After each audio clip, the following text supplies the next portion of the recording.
organizacija, vienas iš dalykų, kuriuos daro, yra vaikų stovyklos.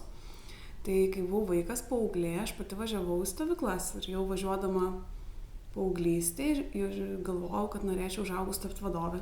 Kas mane pačią motyvavo, ypač mokykloje, einant kažkur savanoriauti, tai galimybė susipažinti su žmonėmis, plėsti socialinių ryšių ratą, tai yra sutikti žmonės, kuriems patinka panašus dalykai, kurie turi panašias vertybės, nes vėlgi labai realu, kad savanoriauti gyvūnų prieglaudą ateis žmonės, kurie turi kažką bendro, turbūt meilę gamtai, kažkokią atjautą, dar kažkas tokio.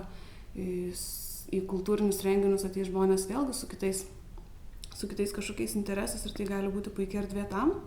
Jeigu manau, kad kažkoks procesas visuomeniai turėtų vykti, arba jis turėtų paspartėti ar panašiai, tai vienas būdų, kaip aš galiu kaip pilietis prie to prisidėti, tai yra ieškoti, kur aš galiu savanoriškai skirti savo kažkiek laiko. Darbuotojai yra tie žmonės, kurie sudaro sąlygas savanoriams daryti tai, ką jie nori daryti. Tai yra užpildo popierius, sutvarko visokias sąskaitas, visus tos formalius dalykus, aplinkybės, sudėlioja grafikus, tvarkaraščius, pažįsta galų gale kiekvieną savanorį asmeniškai. Viena vertus daug mažiau tokios romantiškos, mažiau to tokio tiesioginio santykio ir daugiau organizacinio, administracinio darbo ir tuo pačiu leidžia labai daug visko padaryti. Galima, sugalvoti iš esmės bet kokį projektą, mėginti rašyti jam paraišką, kažkokius naujus dalykus užsukti.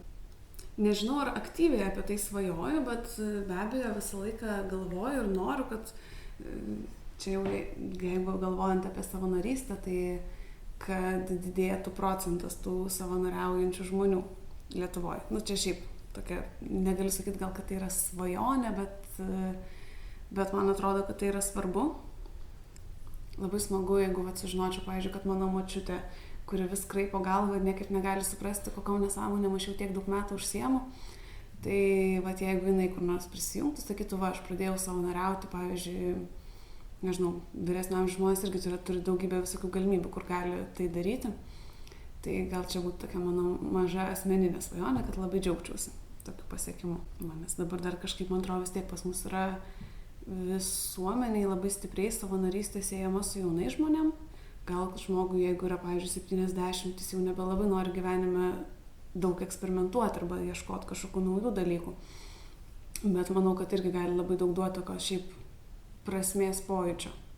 Sako, esam nelaiminga tauta, kuriai trūksta apskritai pojūčio, kad gyvenimas yra gražus ir turi prasmę, tai tikiu, kad per savanorišką veiklą, kur šiaip tai yra dalykas reikalaujantis didelio sąmoningumo, kad aš pats apsisprendžiu, manęs niekas neverčia, man niekas už tai nemoka pinigų, aš pats ateinu savo pasirinkimu, laisva valia ir galiu tikrai po truputėlį keisti pasaulį. Tai man atrodo yra dalykas, kuris labai suteikia tą prasmę ir didina laimės indeksus visokius.